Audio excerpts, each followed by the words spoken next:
You've been on me this entire game, so we're settling it now. I just want you to know, this wasn't business. It was personal, bitch. What up, guys? It's your boy D Lion here, and I got a good one for you today. We are talking about the new Mecha Break beta and whether or not you should be buying and or playing this game on release. The short answer is yes, you should. But as always, guys, we are going to do a bit of a deep dive, and I'm going to tell you my thoughts, first impressions, and some concerns about this game. And if you haven't yet, make sure you like, share, and subscribe. Or else. I wish this was a real good. Number one, gameplay is everything.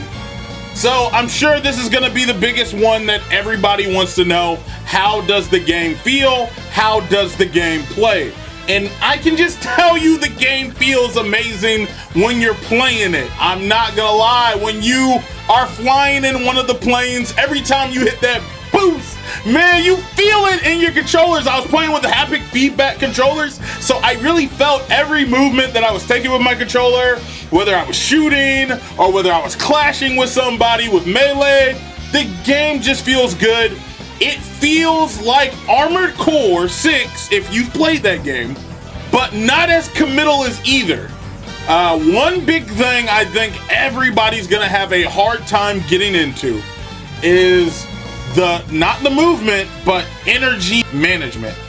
If you have bad energy management, you are gonna suffer. You are literally a sitting duck. If you don't have shooting and you're just a melee build, you can't swing, you can't do anything. You're literally wide open. So managing your energy / stamina consumption is going to be the biggest part on whether or not you're going to be able to master this game. I managed to play every class out of the 13 classes in this game, and my honest opinion is everybody's broken in their own particular way. Tanks are broken because they have a lot of shield health.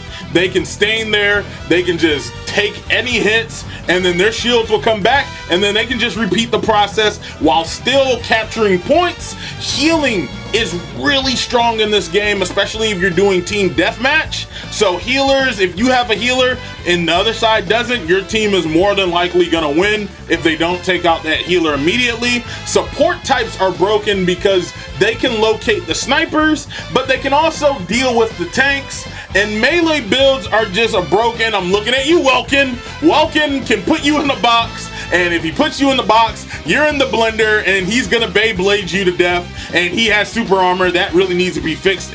But I can say with confidence, being within this Discord with the devs, they do listen to feedback, and they are saying that this is not the final product of the game, and there are gonna be some adjustments, but we're gonna keep going because the core gameplay is pretty much gonna remain being the same.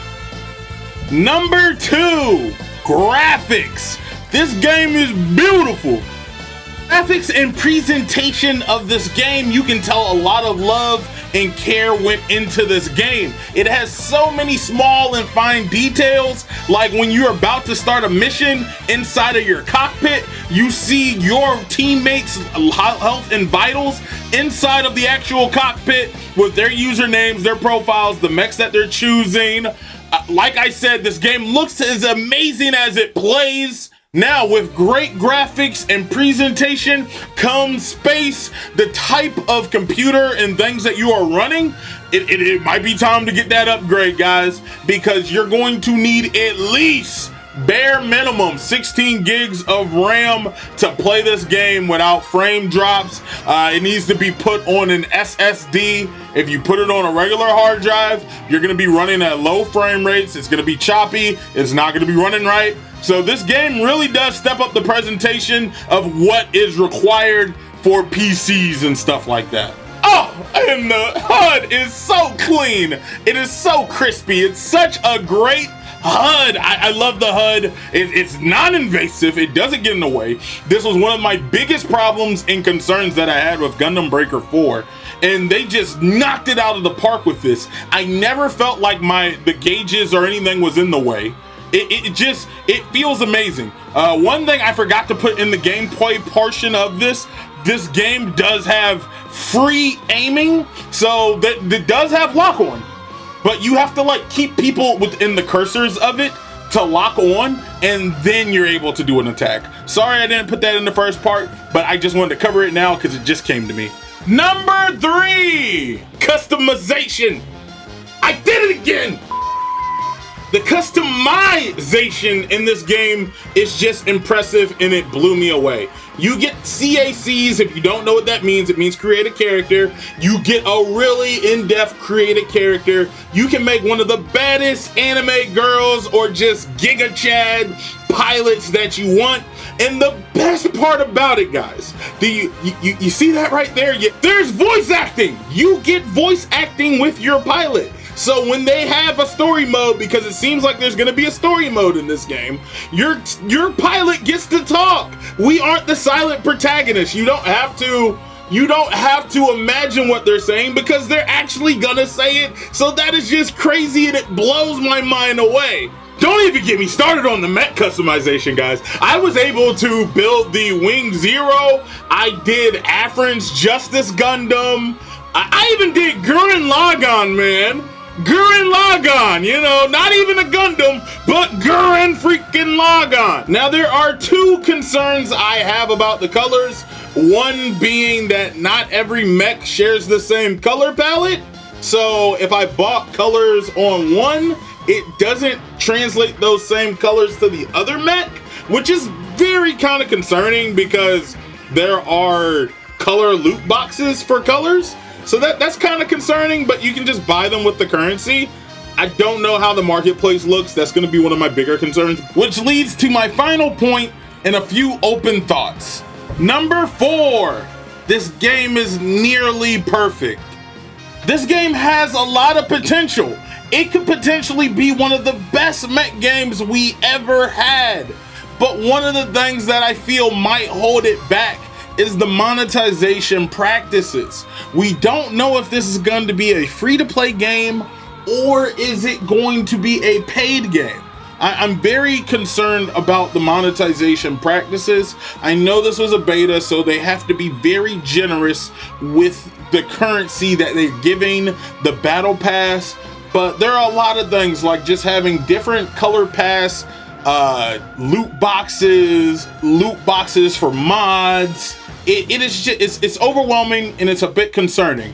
Now, I'm not gonna end this on a negative note. They said that this game is a PvE VP and that there's going to be a 60-player battle royale mode. That is gonna be so crazy and hype, and that's why I'm saying this game has so much potential and people should be on the lookout for it.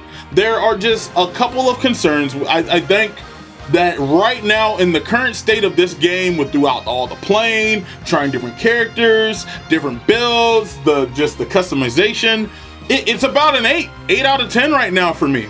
And I think depending on how they handle things, this game could be a 9 out of 10 or even a 10 out of 10. One of those games we're gonna keep coming back to, but we're gonna have to just keep a close eye on it and see how this is gonna be.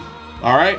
Now, if you like this video, guys, make sure you hit the like, share, and subscribe button. If you made it to the end, you're a real one. If you dislike it, hit the dislike button. Let me know in your thoughts if you've been playing the game. One's your favorite striker? I really like Panther, but I was gravitating near the end towards Sky Raider, and I also loved what's his name? Stego. I really love those ones. Those ones really stuck out to me. They were really fun, and I really enjoyed this game. And I'll see you guys in the next video. I'm out.